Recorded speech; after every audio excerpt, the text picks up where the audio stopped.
All right, one of the things that a lot of people struggle with are pull-ups.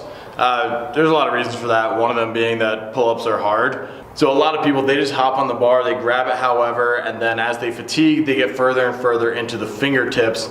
And also what I see a lot is when people are fatiguing and they can't quite pull up to the top, what they're trying to do is pull themselves up using the forearm. So obviously this is not a great pulling muscle compared to your actual pulling muscles.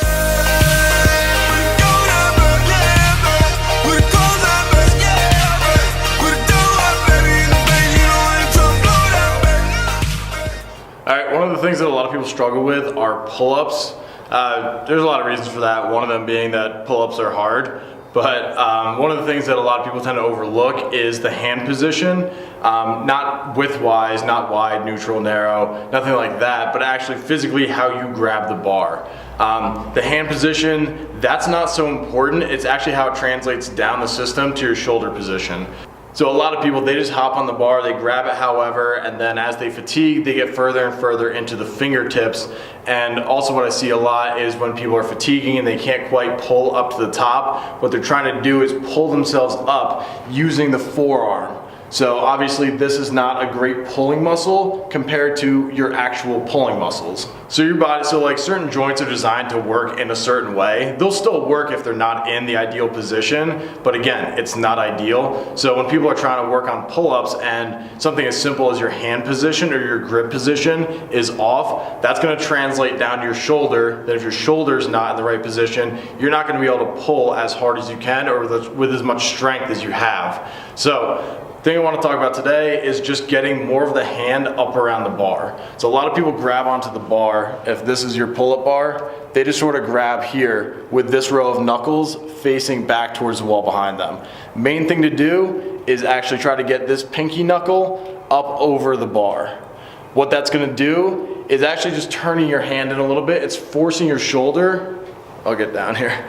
So if this is your neutral position, if you get more of the knuckle up around that bar, that's gonna force your shoulder into external rotation. Try not to get too technical with this, but when your arm is in flexion, so if your arm is out in front of you, your shoulder is in flexion, the stable position for the shoulder when you're in flexion is external rotation. If you're confused by that, that's because my hand is turning in towards me, but my arm's overhead, so everything's backwards. When my hand is down by my side and I turn my hand out, that's external rotation of the shoulder. Translate that up overhead, boom. That's why I'm turning my hand towards the center line. And then the opposite is also true. As the arm goes back behind you, that's putting the shoulder into extension, and what do you want? There you actually do want internal rotation. If you translate that overhead, the palm is facing out away from your center line. So if you start yourself in the bottom position, internal rotation, external rotation, it all makes sense. If you're up overhead, you just need to kind of reverse it. So if you're turning the hands towards the center line, that's actually external rotation. This is the best pulling position you're gonna have. So if you're in the fingertips, it's really easy to kind of slide into internal rotation. If you slide that knuckle up, the pinky knuckle up over the bar, that's forcing your hand to rotate in towards your center line, which is getting your shoulder into external rotation. That's gonna be your strongest pulling position possible. So kind of just like traveling down the system, some other things happen when you're kind of blocked in that good position. First of all, when you're blocked over like that, you can't pull with the forearm. So if you're training and you're working on increasing your pull-ups or just getting better at pull-ups, if you're pulling with your forearms, that's not going to translate well to getting stronger in your lats and your traps and the actual pulling muscles that you want to be using through a pull-up. You're training the wrong muscles if you're pulling with the forearm. The second thing that happens is if you're blocked in this position, you don't get a lot of sway through the wrist. There's not a ton of movement. If you're down here in the fingertips, you can get a lot of sway around that bar. Every time you're breaking through the wrist, you're losing strength and power. So if you block in this position, you're gonna be pulling with a more vertical forearm the whole time instead of that arm being able to sway back and forth. And just a note, this is just talking about strict pull-ups. Like if you can't do a strict pull-up, you probably shouldn't be doing kipping pull-ups. But kipping pull-ups, there is going to be a little bit more movement through the forearm. The wrist should still stay blocked in place, but you will get more movement through there. Just kind of a side note, doing it like a gymnastics kip or a butterfly kip. So the other nice thing that happens when you're in a better wrist position is that your elbows have less ability to flare out to the side. So if your elbows are flaring out to the side, you're pulling at a really weird vector. So obviously, if you're pulling here, you want to pull with as straight a line as possible.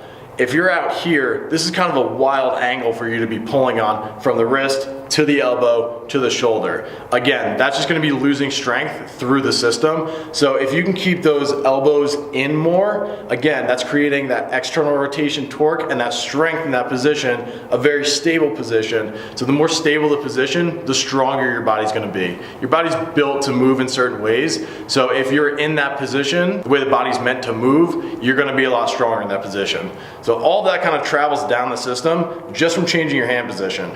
Granted, a lot of people aren't going to have the forearm strength to maintain that position for a while, but at least you're not training the wrong muscles. So next time you're training pull-ups, whether it be in a band, body weight, weight vest, doesn't really matter. Try to get your hand to that better position. Just getting that knuckle up over the bar, that's going to create that external rotation through the shoulder. That's going to tighten the entire system up, and it's going to help you pull from the right position using the right muscles. Try to keep the elbow in and tight, forearm vertical, and keep that hand up over the bar. Try to avoid getting into the wrist.